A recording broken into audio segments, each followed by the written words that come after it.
on part 12 of the Honda VF1000 buggy. Now, in this video we're going to be focusing on the wiring. I am not going to promise we're going to get this thing running in this video. We're just going to see if I can get it running. We may find some super bad problem that I have no idea about right now, but we're going to see if we can get it running in this video. We're going to focus on the wiring, hooking up the dashboard, all the switches that are going to control all the lights. We're going to finish the front brakes, finish the radiator, get the carburetors installed, possibly install some mufflers that I do not have right now. So yeah, we're just going to keep working on this thing.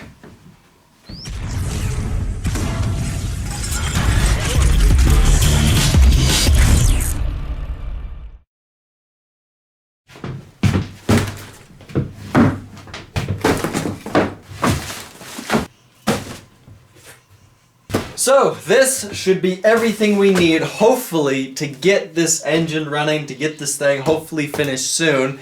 We have the manual that I don't know why I haven't bought these for any of the other motorcycle engines that I have.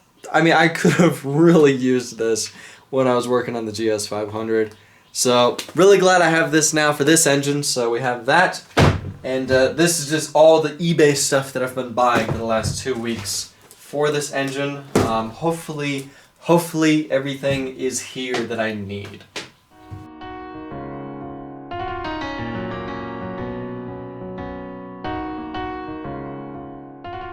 It really doesn't look like much once you take it all out of the package, but here it is. This is hopefully everything we need to get this thing running. I have a CDI. I have the I forgot, what is this thing? I have the coils. I have this for the handlebars. I have a fuse box. Wiring harness. I bought a generic because I couldn't find any starter relays. I found a generic starter relay. And we have the tachometer and speedometer. Now on this, the speedometer part is broken, but we're not going to be using the speedometer because I can't hook up the speedometer to the wheel because it's just not going to work like that. So it does have the tachometer, which hopefully still works, and it has, which looks like a temperature gauge. I have to figure out a place to put this. So yeah, let's start working on this thing. Let's hook up everything, and hopefully all this stuff works.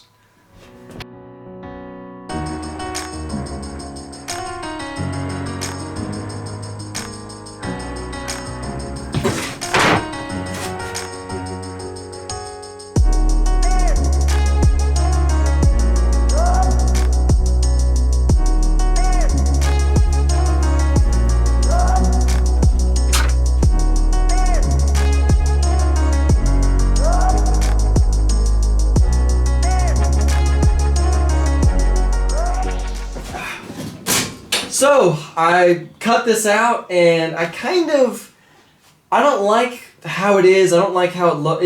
It's not how it looks. It kind of really obstructs my vision of the road. Just because of how this thing is, because it's not a solid object, it's a frame. I can still see through most of the frame to the ground, which is going to be really nice while going off-road. I can see in front of me, I can see the rocks, and I can hopefully steer around them. If I put this up, it's going to completely obstruct most of my view. Yes, I can still see up to there, but I can't see right in front of me, so I kind of don't like that. I kind of don't like this because of that, so I'm probably not going to do this. So I've been trying to figure out different ways to mount these little things. So I think the temperature gauge is probably going to go right here. That's like a good spot for it. That's not going to be in the way visually or in the way as far as my legs. As far as these, I think the only place, mosquitoes, I think the only place that's really out of my way visually is like right here. So let's cut something out to put them right here and see how that looks.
So, I'm trying to figure out how to do the shift linkage and how it's all going to work.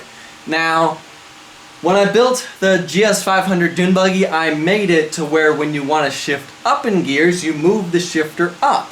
If you want to go down in gears, you move the shifter down. Now, some people were saying in those videos that it's backwards.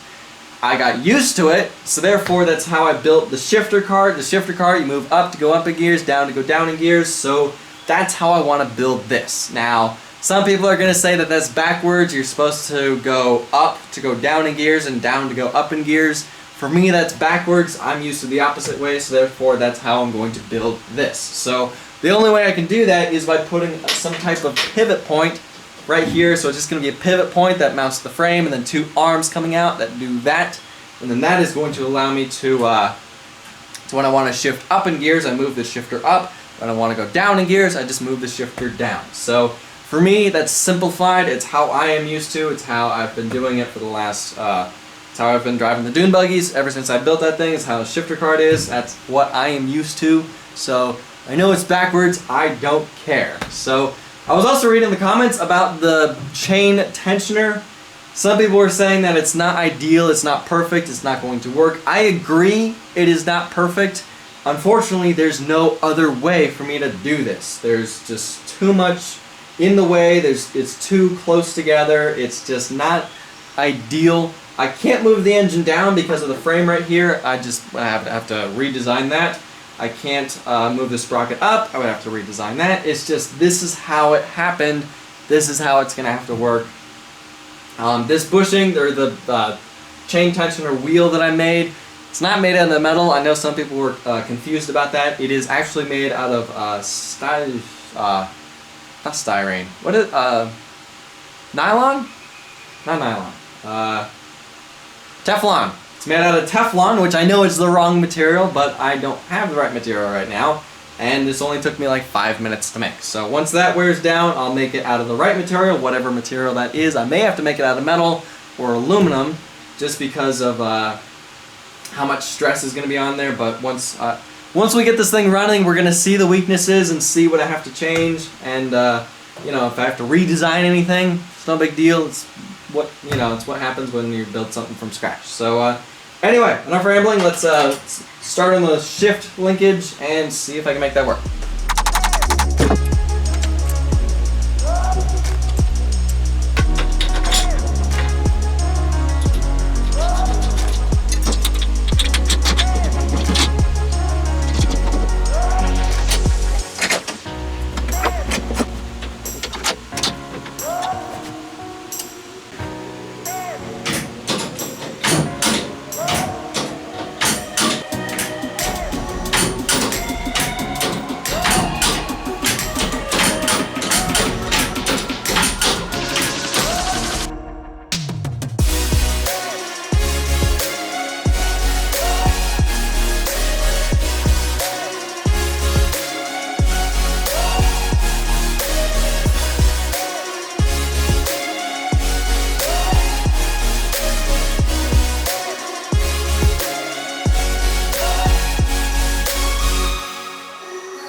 Are you kidding me?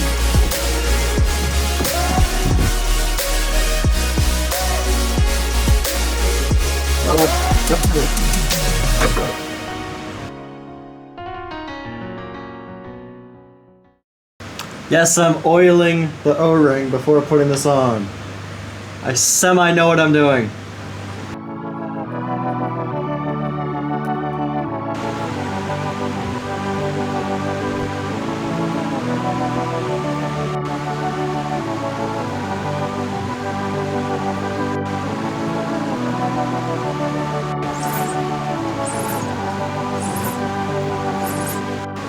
Right now I'm just trying to manually lubricate everything because this engine has probably been sitting for quite a while and this stuff was pretty dry, so I don't want to try and fire this thing up while this whole thing's dry and have it take a couple seconds to maybe a minute to get oil in here, so I'm oiling this stuff manually.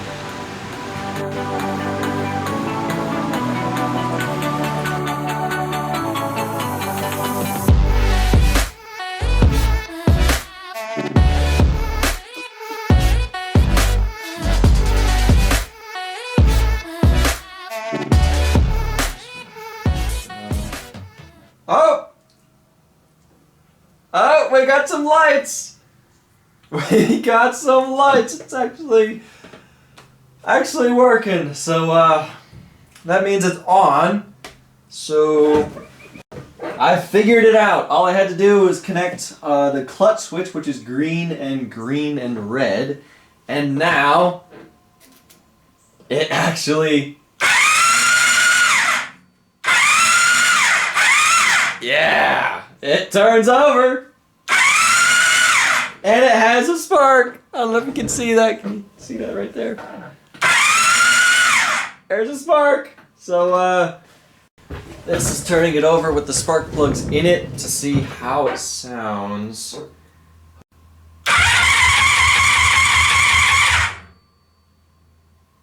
Ooh, it sounds good!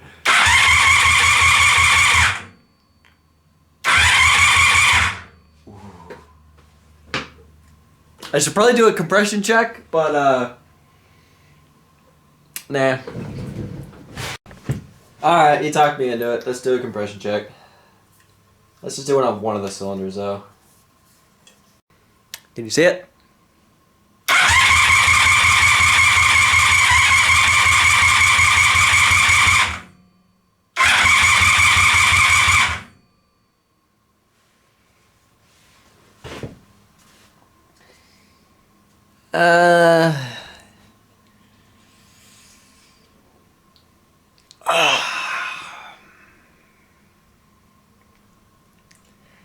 It's at 90.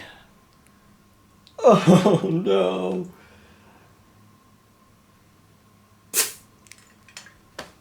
Oh, do I want to check the other ones? The guy told me it was like 120 psi cold on all 4 cylinders. He also told me this was a VF 1100, so I'm not sure how reliable what the guy told me said. The guy I bought this thing from. Not sure how reliable what he says is. So, I'll admit that's not great, but maybe it'll still run. I don't know. So I did forget to open the throttle. I'm not sure if that makes a difference, but let's try it again with the throttle open.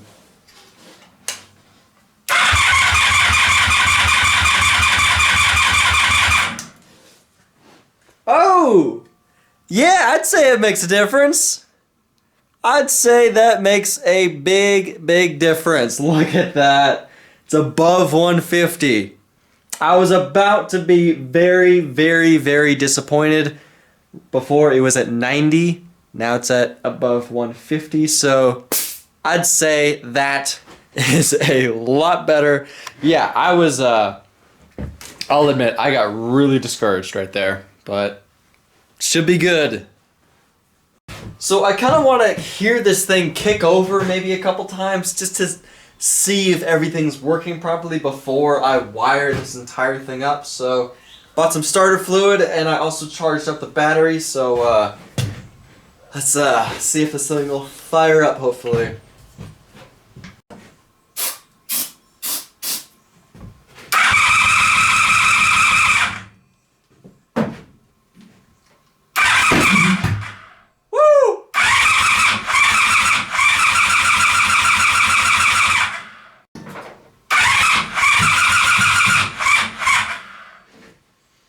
So I'm honestly not sure if the spark plugs are in the right orientation, just because the manual really doesn't tell me where they go. It just kind of tells me like a general plug 1, plug 2, plug 3, and plug 4, and then it tells me cylinder 1, cylinder 2, cylinder 3, cylinder 4, but it doesn't really tell me. Like, it shows me where the plugs are, but it doesn't tell me, like, you know, in correlation to the coils, which plugs are which. So it's kind of a crapshoot for me where the spark plug boots go. So I'm not really sure. I've tried looking it up. I can't find anything. I've been looking at pictures of other engines like this and seeing, like, where the wires go. And I think this is right. I think this is where they go, but considering you can kind of hear it kick over and it really slows down, that probably means that they're not in the right orientation. So let me play around with that for a little bit. Let's maybe switch the wires around. Let's. I'm hoping I'm not breaking this thing. Not sure if that's gonna do anything, but let's at least see.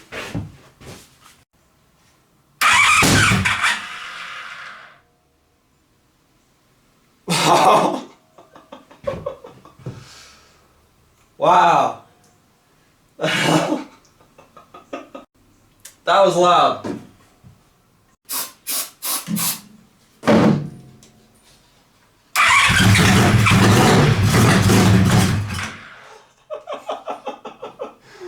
Oh, I think that fixed it. I think that fixed it.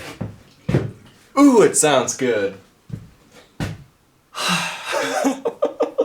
It is always nice to know that it at least will fire up. We're not sure if anything works. We're not sure if it idles. We're not sure if the clutch works or if the gears work.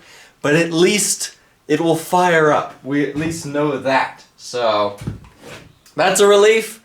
Let's I guess let's start on the wiring. That's not really what I'm looking forward to right now. Wiring is my least favorite thing about these builds.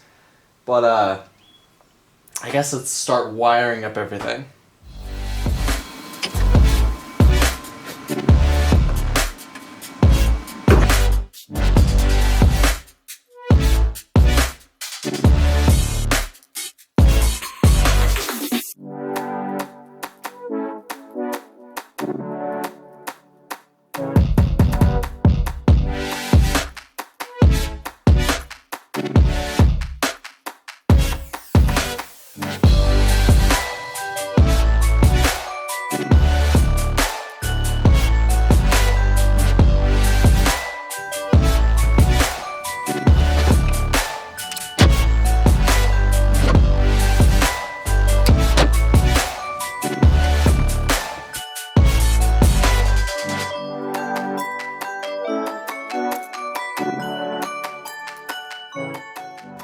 Alright, so I just finished up working on the wiring to the engine. Everything on the engine is hooked up. All that stuff should be working. The tachometer should be working. The temperature gauge should be working. I can't try that out right now until the thing's running.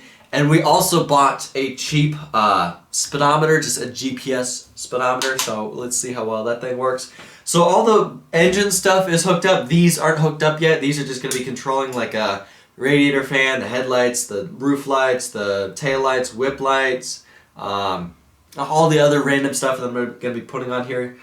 These are just going to be controlling all that. So basically how the engine is hooked up, this is turnkey, turns everything on, and then what I wanted to do is I wanted to hook it up to where when you turn the key, it would turn over the engine, but the way that the wiring is of the engine, the way that this is wired up, it wasn't letting me do that. So I basically just put a push button start, basically how all my other projects are. Just push the button, turns the engine over. This controls the engine, just turns the engine on or off. And then push button, turns over the engine. And then this just turns everything off. And then these have backlights that turn on and off with the key. So I think the next thing to do is work on the front brakes. We need to get those finished. We need to put some fluid in there, get those working, and then we can work on the gas tank.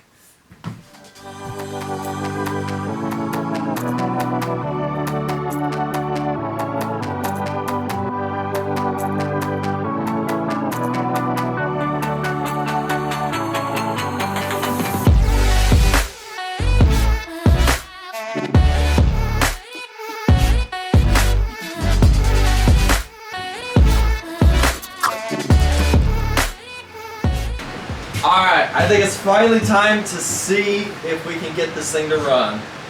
Is it in neutral? It's in neutral. Here we go.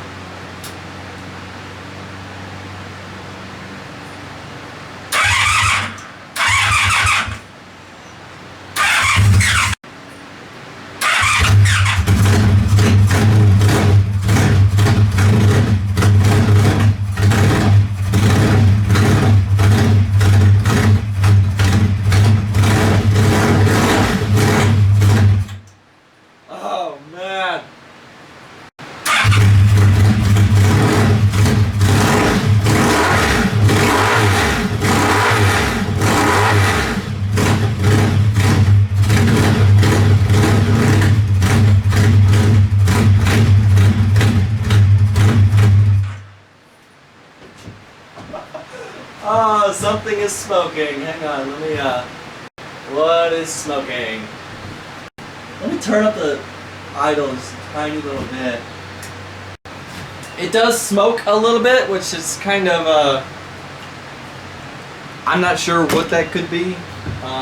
Hoping it's not ring. It has good compression, so I don't think it's the rings. I think it's just because it hasn't been running in who knows how long, so that may be it. Let's check the oil. Oil is a little low. Let me put a little more in. Alright, so my goal is to try and get it running and get it to stay running without me having to hit the throttle. And just, my goal is to just get this thing to idle. So, there we go.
Oh man, this thing's cool.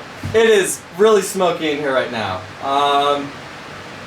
So I kind of just want to test the hydraulic clutch, make sure that's working, maybe go through a couple gears, see how well this whole thing works, and I just kind of want to play around with it, make sure everything's working before I do anything else.